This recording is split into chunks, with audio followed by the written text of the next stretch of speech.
High Fight tweeted this out. Season 2 tap parry is 8 frames longer. Current patch 8 active plus 29 recovery equals 37 frames. So you tap parry, 8 of those frames are active. If a move intersects with it, it'll start the parry animation. So plus 29 recovery frames. And parry recovery, your parry is no longer active. You will not absorb things. You can hold block to block things. You're stuck in the mud. You can't move, you can't jump, you can't tech. That's when you get punish counter throw. Akuma patch, 12 active frames plus 33 recovery frames. This is parry right now, 8 active frames, 29 recovery frames. And then even DI back. Here they tapped parry with Akuma. And you see there, it's 12 active frames and 33 recovery frames. So 8 frames longer. So that definitely has some implications. So say you're trying to parry the boom and you're used to the fast boom timing. I mean, Guile purposely mixes up the boom timing to decrease the speed so that you whiff your parry early. And what that happens is you have the half bar from tap parry and the drive ship. So that normally whiffing parry is half a bar, but you take the half bar a drive cost to failing the perfect parry of the boom, and then you also take the drive chip damage from blocking the boom. So because of this increase, when you tap boom, the increased active frames make it so that it's harder for this to happen. You will most likely, or more likely, you will parry too early and still actually get the parry to occur. So you won't get the perfect parry. If you're ever early on your parry, you will never get perfect parry. But see there, I was early on my parry and I got a regular parry. So if you're early on your parry and there's more active frames, it's easier for this to happen where you get the non-perfect parry of the boom. So that's a nerf to Guile. It's a buff defensively to parry for these kind of situations where people playing the mix-up game with the slow fireballs. So you go to perfect parry on the fast boom timing and they do the slow boom. Instead of eating the double drive damage, you'll actually parry the slow boom. So that improves parry versus these fireball traps. So it's going to be good for like Guile and Chun-Li, every character, right? Every character, like Ryu has fast fireball and slow fireball. Perfect parry occurs when you tap parry during the first or second active frame of a move connecting with you, no matter what. So, and this, if I'm trying to do that on the fast boom timing, so Guile's throwing fast boom, then slow boom. If I do the same timing thinking he's going to do fast boom twice in a row, I'm going to press the parry too early.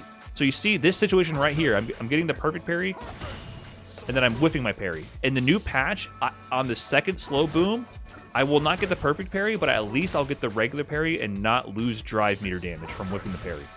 So it makes it so that your parries are a little bit more forgiving against fireballs so that you don't whiff parry and then block the fireball. So that is a buff to parry against this kind of fireball pattern. And I like that because so many times you do this against Guile and your drive meter is just depleting so fast. So that's good. However, that is a double-edged sword, of course, for when you're whiffing parry. So if you're whiffing the parry, like now you have the increased active frames and recovery. That means you're going to be stuck in the mud for longer when you whiff parry. So when you whiff parry, you can't do anything besides block. You can cancel to low block or back block like regular. So because of that, like, you know, you can block. So that's why you don't get hit. But you're in a punish counter state. So if you tap parry and someone does something like this, so you tap parry and then you start holding down back, like you're trying to get a perfect parry attempt on this and it's a delayed overhead, you get punish counter and you have to block appropriately. So I can tap parry, of course, and then hold back and block for real. But if you tap parry on a drive rush up and there's a high-low mix, you no longer have the benefit of negating the high-low with the parry. You actually have to block lower high, right? So the active frame increase might help mitigate some of these situations as well.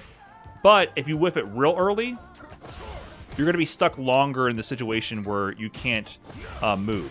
And also, that's going to make it easier for them to drive rush up and throw you, and you won't be able to tech because there's going to be more recovery. But the big thing that people are talking about is there's a lot of tech with, say you're playing JP. People are locked out of doing anything when they press parry except block, including DI. You cannot DI when you tap parry. So if Ed does tap parry, so if I do something like this as JP, which is a common bait. Why is this a common bait? If I just let the fireball rock here, they'll parry the fireball, right? And avoid the drive meter chip damage. But if I do this, I can drive rush up. If I fade the fireball, it's been a while, hold on. I can drive rush up and throw. So this is going to be even better for JP. He has more time to confirm this if you tap parry, because you're locked into the recovery. It says punish counter. You literally cannot tech here, no matter how hard you try. This is punishing you for pressing parry.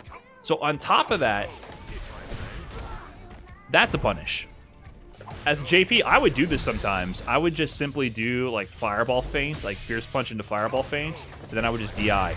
Because you literally, even if you're pressing the input for DI right there, it will not come out because you quite simply cannot do it. These types of situations where people are going to bait out your parry into DI will be more. Also, imagine this, like wake up reversal. People try to wake up with parry. You know, you do something basic. I don't know if it'll be reactable or not. But that. You see them whiff parry on wake up. I don't know if it'll be reactable. I'm not doing the math on that. But that's something to consider, right? Like maybe as part of your offensive stack, you go for a shimmy, and if you see them parry, you know, before you would just walk up and throw. If you got a shimmy like this, you would walk up and throw them. Now, you can do this, and you'll get a wall splat. Much more easily. The DI setup is like 26 frames. Exactly, yeah. So I don't know. DI startup is 26 frames. How long is the parry, the entire thing, again? It's going to be 45 frames, so 45 minus 26 is what, 19? So you got to do it within 19 frames.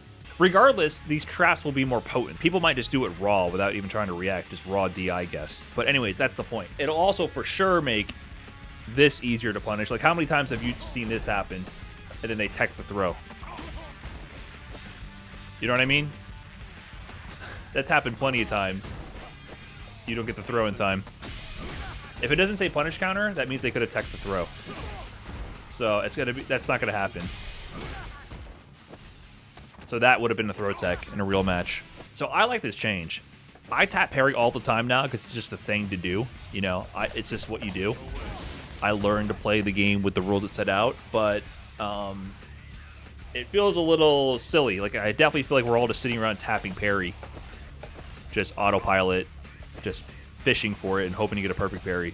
So now I feel like it's going to be a lot more dynamic to pause your offensive pressure or mix up your neutral game to purposely bait out parries and then get more of a chance to actually throw them to punish them or bait it out in the corner with a DI. I think it's a good change. And it's also better for the fireball traps. I like how it nerfs the fireball traps for certain characters, because I think that was mad annoying. Trying to it both buffs parry in the cases where you're trying to use it versus fireballs, but also nerfs it when you're trying to spam it defensively. So I actually really like this change, because I think it was very annoying trying to perfect parry Guile's fireball and Chun-Li's fireball, and then if you're early because they baited you with a light boom, you're just like, your drive meter is just getting chomped away. So I think this is a good change. Improves it in cases where I felt parry was too weak, and nerfs it where I thought areas where parry was too strong and kind of mindless.